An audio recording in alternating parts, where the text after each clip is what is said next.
क्या जो प्रसाद भगवान को चढ़ाया जाता है उस प्रसाद को भगवान खाते हैं? यदि खाते हैं तो वो घटता क्यों नहीं है? यह सवाल हमारे मन में अवश्य उठता होगा। लोग बोलते हैं, पंडित जी बोलते हैं कि भगवान को प्रसाद चढ़ाओ, लेकिन हम चढ़ाते हैं, लेकिन भगवान क्या उसको खाते हैं? यह एक दुविधा एक आस्तिक और नास्तिक के दोनों के मन में उत्पन्न होती रहती है। जी हाँ, भगवान खाते हैं, उसका प्रमाण भी है कि वो खाते हैं।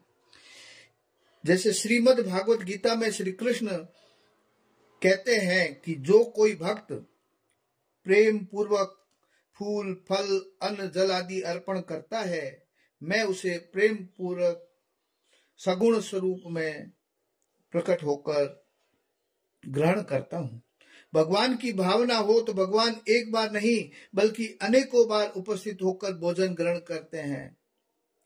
प्रमाण स्वरूप आप सबरी को देख लीजिए, द्रौपदी को देख लीजिए, विदुर को, सुदामा को, आदि आदि अनेक भक्तों को देख सकते हैं। भगवान ने प्रेम पूर्वक इनके हाथों भोजन किया। मीराबाई के विष का प्याला भगवान स्वयं पी गए। कुछ लोग तार्किक बुद्धि का उपयोग करते हुए कहते हैं कि जब भगवान खाते हैं तो चढ़ाया हुआ प्रसाद क्यों नहीं घटता। उनका कथन सत्य भी है।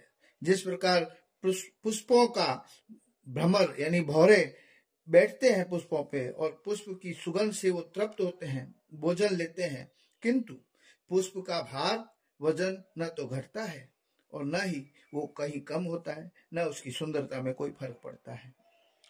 तो इस तरह से भगवान भी सेवा में चढ़ाया हुआ प्रसाद अमृत होता है। व्यंजन की द्रव्य सुगंध और भक्त के प्रेम से, उनके भाव से भगवान आकर उससे खाकर तृप्त हो जाते हैं।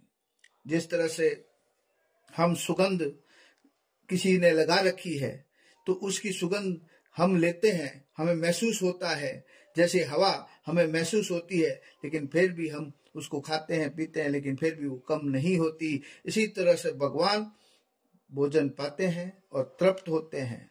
बस हमारी भावना उस तरह की होनी चाहिए और प्रसाद भी इसलिए घटता नहीं है। जय श्री कृष्णा, जय सीताराम जी की।